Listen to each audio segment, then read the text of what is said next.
Nairobi.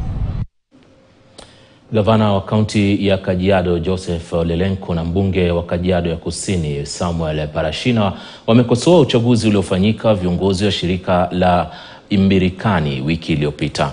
Viongozi hao wanawataka wananchi kuwa na utulivu huku taratibu wa kisheria ukifuatwa kuhusiana na tatizo hilo. Viongozi wa ranchi hiyo huwa na mchango mkubwa katika usimamizi wa mbuga za wanyamapori katika kaunti ya Kajiado.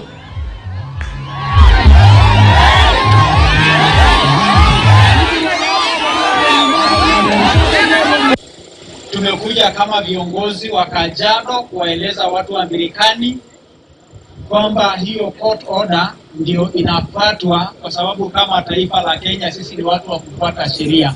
Tunataka kusema hivi, tuliheshimu kotini, wacha koti maliza kazi yake, na koti kimaliza kazi yake iseme kwamba kuna uchaguzi.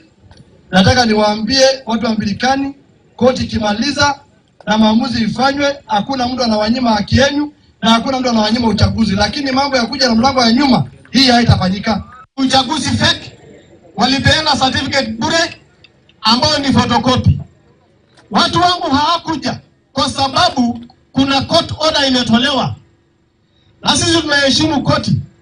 Lakini nasikia jana mpinzani wangu akisema hiyo ni koti ya kijiji, hiyo ni koti ya kupeleka kesi ya mama mboga, na ninasema hiyo ni koti ya serikali, ni koti yetu, ni koti ya kaunti yetu, ya Kenya yetu, na tunaiheshimu. Kamati yangu ya cooperative kama chairman, kama hii ndio kutafuta mabadiliko ya cooperatives, then I will recall my thinking.